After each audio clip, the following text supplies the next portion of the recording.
Bueno, promesas de campaña. Massa dijo que si es presidente va a eliminar el impuesto a las ganancias para los trabajadores en relación de dependencia. Recordemos que es una minoría porque la economía informal ha crecido mucho y el empleo autónomo, por ejemplo, monotributista, etcétera, etcétera, también. La pregunta es ¿por qué no lo hace ahora? ¿Por qué somete a la gente, si él tiene esta idea, a esperar a votarlo a él? Es como, viste, si estás conmigo, tal cosa, si no, no. ¿Y hay que creerle? Es la segunda pregunta que uno se hace. Si en realidad cuando Massa asumió dijo que iba a transformar los planes en trabajo, no lo hizo, dijo que no iba a ingresar más gente al Estado, ingresan 800 personas por día a la planta estatal, futuros militantes probablemente o no, pero la verdad es que no es creíble el anuncio de Massa, o en todo caso, ¿por qué dice que lo va a hacer después, teniendo las herramientas hoy como ministro de Economía para hacerlo? Y también dijo que eliminará ahora sí, aportes y contribuciones patronales que pagan las pymes. Todo sea por un voto. Belén, esa es un poco... Escuchémoslo primero más, a ver. Un laburante por ahora paga impuesto a las ganancias.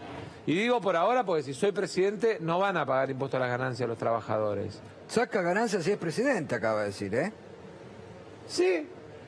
O por ahí antes. ¡Epa! ¡Epa! O por ahí antes. O por ahí antes. Ahora, lo que digo es, ¿por qué no comparamos cuánto le cobran al laburante mientras directores de compañía no pagan impuesto a las ganancias? Por exenciones que tienen desde el punto de vista tributario. Me parece que esa es una discusión que hay que dar. ¿Y por qué no la da ahora? Hace un montón. ¿Cuánto hace que ministro de Economía, Belén? Mirá, Hugo, la realidad es que hay un montón de gremios que hoy en día están negociando la exención. Hay muchas exenciones en petroleros, por ejemplo, en gremios con poderes adquisitivos muy altos que quizás no se les quita por completo, pero se les va quitando en cuotas. El tema es que también me da la sensación que no tiene tampoco muy buena prensa quitarle exención a sueldos, por ejemplo, que están en torno al $1.000.000, como puede ser el caso de petroleros, mientras se está negociando un bono de 30.000, 60.000 pesos para los trabajadores. Por eso, de alguna manera, como que lo cuenta, pero sí, en los últimos meses yo he visto muchas resoluciones que le van quitando a distintos sectores el pago impuesto a las ganancias. Lo que sí dijo es que se va a transformar, o sea, que se va a presentar una ley, que me parece que es como debería funcionar para que no quede a criterio, ¿no?, de un ministro o un ministro en una situación de candidatura electoral, sino que haya un piso parejo para todos. Claro, ¿por qué esperar? Sería la primera pregunta que debería haberle hecho ahí Gustavo Silvestre, ¿no? ¿Por qué esperar? ¿Por qué prometer y esperar si se puede hacer hoy y tienen las herramientas? Y otra pregunta, perdóname si no tenés el dato porque para ubicar a la gente. De la cantidad de trabajadores en la Argentina, ¿son 16 millones o 22? Siempre me confundo ese dato. No, 22 es como la cantidad, es la masa de trabajadores en situación de empleo y algunos, o sea, dentro de ese total se contempla también los trabajadores autónomos. Ok, 22 millones. Sí. De los 22 millones, ¿cuántos son los que podrían obtener este beneficio? De los 22 millones, en la Argentina tenemos 7 millones aproximadamente que tienen trabajo en relación de dependencia, o sea, trabajo en blanco. O sea, una tercera parte de los trabajadores. Sí. De esos 7 millones, hoy en día casi el 10% paga ganancias. O sea, es una porción muy baja que son los trabajadores que hoy en día tienen ingresos por encima de los 700.000 pesos, ¿sí?, que cobran eso en relación de dependencia. Además, bueno, como plantea el ministro, hay muchas exenciones que tienen por distintos convenios impositivos, entonces muchos también quedan afuera. Pero digamos que el 10% de la masa salarial que está registrada, ¿no?, que está dentro del sistema en blanco, es la que hoy en día está pagando ganancias. Es una porción muy mínima, también por eso muchas veces se le cuestiona a la Confederación General del Trabajo, ¿no?, cuando van a reclamar por el impuesto a las ganancias, que es un reclamo justo y legítimo, porque bueno, se habla, ¿no?, de la imposición sobre los salarios, pero por otro lado dice, bueno, tenés una masa inmensa de trabajadores en negro, o sea, que no están ni siquiera registrados cobrando aportes, jubilaciones, todo lo que tiene que ver con vacaciones y otros beneficios. Por lo tanto, hay que dar un debate que tiene que ver también con el empleo informal. Absolutamente. Por eso, para ubicarnos, de 22.700.000, estamos hablando de eso, cuando se titula y todo. Para correr un poquito, ¿no?, el telón y ver qué hay detrás. Pero es una información y, por supuesto, también te la contamos. Y es una de las que va a recorrer el espinel informativo de esta mañana. Bueno, y en esa línea, ¿no? Sí. En tren de anuncios, también lo que planteó ayer Sergio Massa es una especie de refuerzo a este plan de el puente empleo, ¿no? De tratar de buscar que los planes sociales se conviertan en empleo. La estrategia que está buscando el gobierno en estas últimas negociaciones, y lo vemos en todo, tanto con acuerdos de precio, permisos para importar, tienen que ver con lo que es exenciones a las pymes. Pero si te parece, escuchamos un poquito lo que dijo ayer Milei, que también levantó un poco de polvo en términos económicos, y seguimos con el análisis. Una de las estupideces más grandes que escuché es que dolarizar conduce a una hiperinflación. Miren que se me puede... He escuchado un montón de estupideces, pero esa casi como que no estaba dentro del plano de las imaginables. Están bastante flojitos de conocimiento y se ponen a opinar de cosas que directamente no entienden. Porque también esas estupideces que dicen sobre cualquier tipo de cambio y las cuentas que hacen. No, muchachos, digamos, yo soy liberal, yo creo en el sistema de precios, entonces ¿se va a hacer qué? Al precio de mercado. ¿Cuánto está hoy el contado con liqui? ¿7.30? Hoy sería a 7.30. Que no se dejen engañar por estos delincuentes. Claro, el problema... Es complejo analizar a Milei. Pero además hay que decir otra cosa detrás de este anuncio. ¿Cuánto cobraría un jubilado? $160, creo.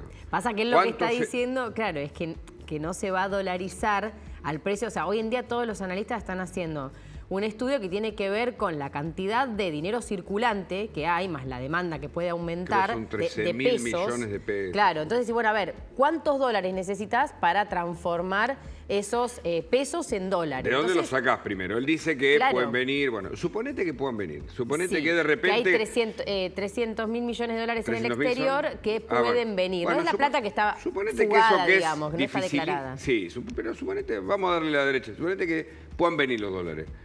La economía, y yo hablé con varias personas, perdón por la autorreferencia, pero hice muchas consultas en Ecuador, en donde no hubo más inflación, qué sé yo, pero hubo primero un empobrecimiento de todo, porque entendés que vamos a cobrar $100, qué sé yo, o sea, no es que vas a cobrar, mucha gente cree que dice, bueno, hoy cobro 100.000 pesos, voy a cobrar $100.000. No, vas a cobrar, si tenés 100.000 pesos, creo que vas a cobrar $700, digamos, claro. 800, ¿no?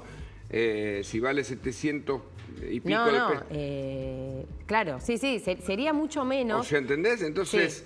Porque aumentaría además la demanda de ese dólar. O sea, es complejo explicarlo porque uno, cuando entendés algunas cosas muy básicas, dice, no, bueno, pero lo que está planteando no es posible. Pero se creó este mito, ¿no?, de volver como una especie 1 a 1. Lo que hay que explicar que también esto sería distinto a lo que fue la convertibilidad, ¿no? Claro. Donde la Argentina obtuvo de alguna manera, o sea, hizo un número que no existía, pero obtuvo cierta paridad. Bueno, es lo que le están cuestionando desde distintos sectores. Ya no se puede decir, bueno, lo corren por izquierda a Milei, sino que también el propio Fondo Monetario ayer hizo una advertencia. Claro. Estamos hablando de Rodrigo Valdés, que es uno de los asesores del Fondo Monetario Internacional, que participó en lo que es la negociación de la Argentina con el endeudamiento, y dijo, el endeudamiento hay que pensarlo, el desendeudamiento hay que pensarlo del lado productivo, no a través de lo que tiene que ver con el sistema financiero, porque la verdad que por ahí no va el camino. Y bueno, y lo que planteó básicamente es un cuestionamiento muy fuerte sobre, dice, todos los países requieren una política fiscal sostenible que lleve a tener deudas no demasiado altas, y dolarizar o no dolarizar no sustituye esa tarea. Claro. También lo que está sobre la escena es esto, el camino que se tiene que recorrer para llegar a la dolarización, esto de dolarizaciones mañana no existe, el camino que se tiene que realizar es principalmente tener un orden fiscal, ¿no? Ordenar los números. Y lo que plantean los economistas es, si vas a hacer ese esfuerzo, ¿no?, de ordenamiento, ¿para qué te vas a dolarizar? O sea, la economía empezaría a funcionar medianamente ordenada y no sería necesario perder tu propia moneda, que te quita un montón de negociación.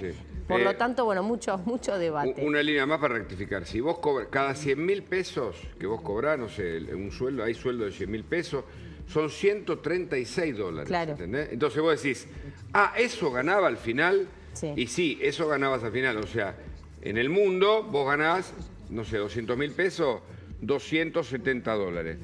Pero te vas a dar cuenta que en realidad te va a alcanzar, o sea, es un sinceramiento brutal que después hay que sostener porque, claro, le sacás al gobierno, la maquinita hace el dinero, que este es el gran drama de todo, porque se gasta con la maquinita de hacer billete, pero lo que dice Belén es cierto, si vos no ajustás la cuenta, ganás $100 o ganás 100.000 pesos y la verdad no te hay que ver qué soluciona. pasa con el precio de los insumos, de los servicios, o sea, Por todos ejemplo. genera un desfasaje muy fuerte y además la pérdida de la moneda, que todos los Sí. países que han dolarizado han sufrido esa pérdida de potestad, por lo tanto hay que seguir analizándolo.